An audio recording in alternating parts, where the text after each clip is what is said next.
Hey there guys, we're going to take a look at how to balance chemical equations, and we need to keep in mind the law of conservation of matter, which states that matter cannot be created nor destroyed, but it can change form.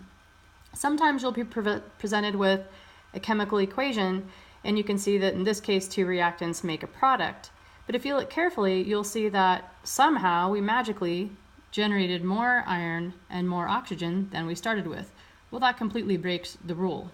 So there's a very simple way of going through and balancing these equations, and I'm going to show you how to do that right now.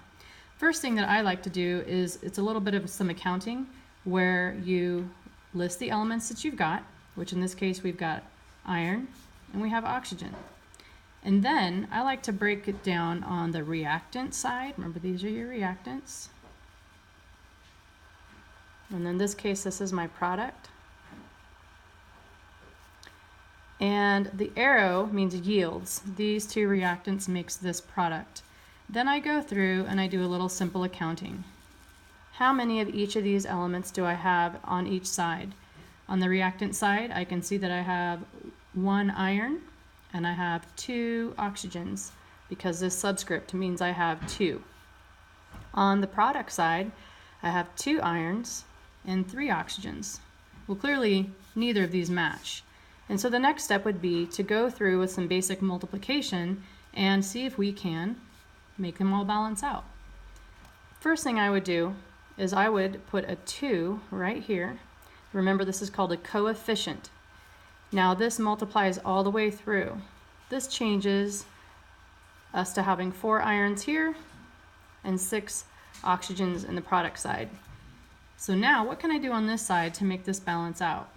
Well, I can simply put a 4 for a coefficient in front of the iron, and now I have 4 there. And then, if I look here, I see my 2 and 6 don't match for my oxygen. I can simply place a 3 right there, and now I have 6 oxygens. And voila, it's balanced. So step 1, list your elements. Step 2, account for the number of atoms. And step 3, use coefficients to balance out the equation.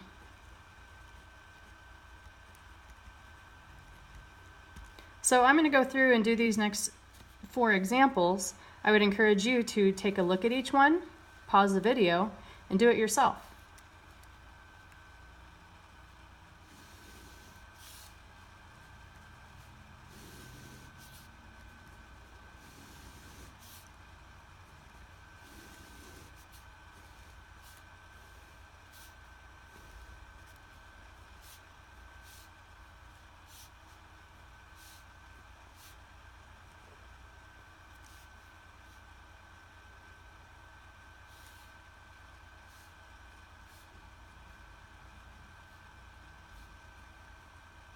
Now this one is balanced.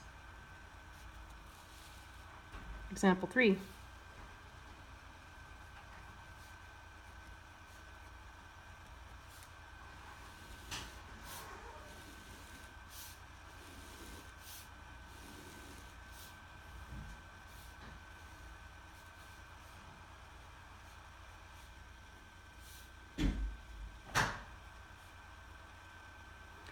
So here I see my chlorines and my bromines are not balanced.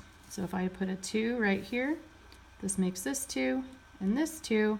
And so now I have these guys out of balance. And so if I just put a 2 coefficient there, these become 2s, and this is now balanced. Next example.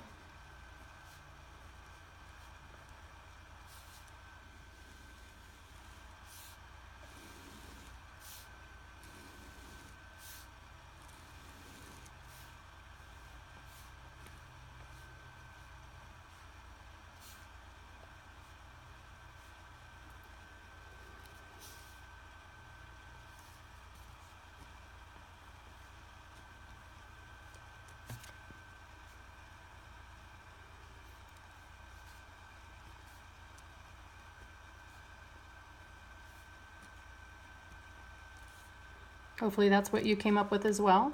And then finally the last example.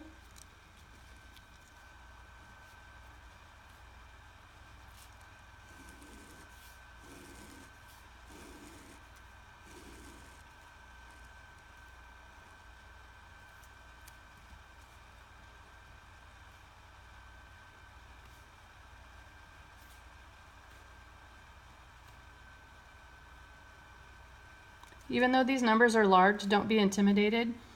This is actually quite a simple balancing act. You can enjoy that joke. Put a 12 here. This makes this 12. And then all we need to do is simply put an 11 here. That makes this 22 and this 11. So hopefully you got yours right. And then you can use this example in order to do your homework.